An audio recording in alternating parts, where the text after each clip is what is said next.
23 prêts accordés à 17 pays africains et arrivés à échéance à la fin de l'année 2021 sont purement et simplement annulés.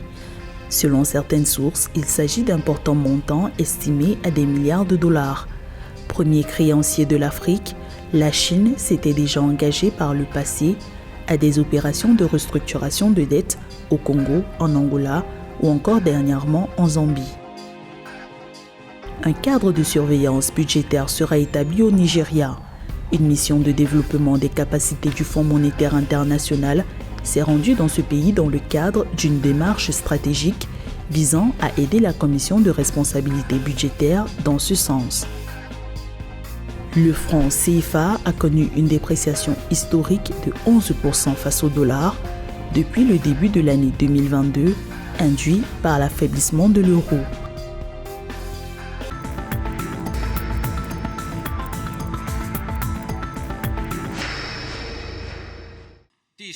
« 23 prêts accordés à 17 pays africains et arrivés à échéance à la fin de l'année 2021 sont purement et simplement annulés. Selon certaines sources, il s'agit d'importants montants estimés à des milliards de dollars. Premier créancier de l'Afrique, la Chine s'était déjà engagée par le passé à des opérations de restructuration de dettes au Congo, en Angola ou encore dernièrement en Zambie. La Chine a été humaniste à ce niveau-ci, c'est-à-dire au lieu de se retrouver comme certains pays occidentaux qui font en sorte qu'un pays rembourse une dette 10, 15, 20 fois, elle estime que non, elle a déjà eu ce qu'elle voulait et elle peut maintenant brandir autre chose maintenant qui de ce point de vue va susciter l'adhésion des États africains. C'est un peu d'humanisme dans le business, mais la Chine a récupéré ce qu'elle devait récupérer et a laissé à la disposition de ces États africains l'infrastructure souhaitée.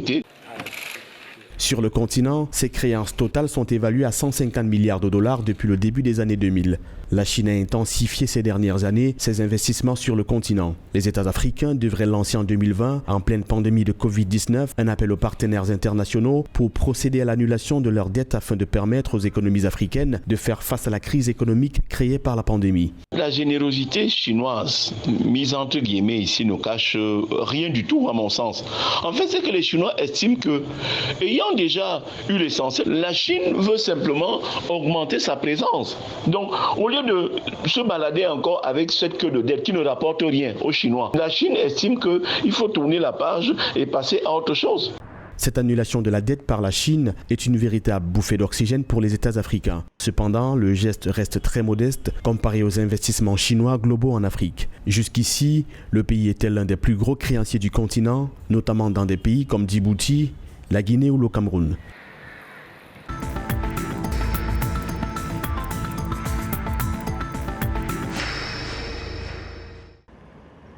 Au Nigeria, la Commission de responsabilité budgétaire, agence chargée de promouvoir un cadre de gestion financière gouvernementale transparent et responsable, va établir, avec le soutien du FMI, un cadre de surveillance budgétaire. L'appui du FMI intervient alors que la Commission continue de réclamer l'amendement de la loi sur la responsabilité budgétaire afin de renforcer le système national de gestion des finances publiques.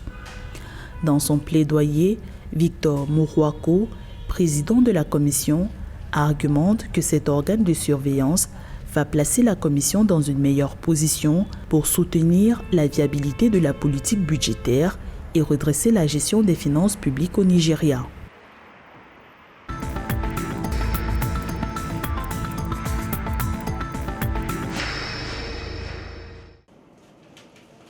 Dépréciation historique du franc CFA face au dollar de 11% depuis le début de l'année 2022, induite par l'affaiblissement de l'euro.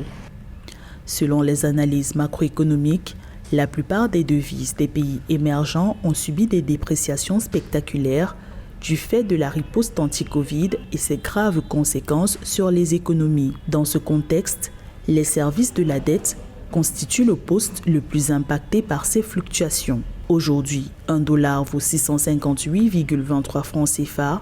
En janvier 2022, le dollar n'excédait pas 600 francs CFA. Toutefois, malgré cette baisse, la plus importante en 20 ans, le franc CFA a un sort bien meilleur que la monnaie de nombre de pays émergents et africains, à l'instar du Naira et du Cedi, qui ont cédé entre 20 et 40% depuis janvier.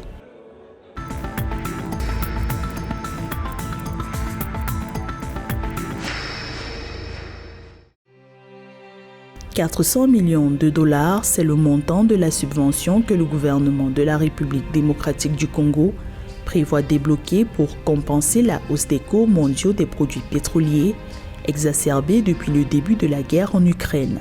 Selon Nicolas Kazadi, ministre des Finances assumant l'intérim du ministre de l'Économie nationale, ces ressources importantes sont à comptabiliser à l'actif du gouvernement comme dépenses sociales au titre des interventions directes pour préserver le pouvoir d'achat des ménages.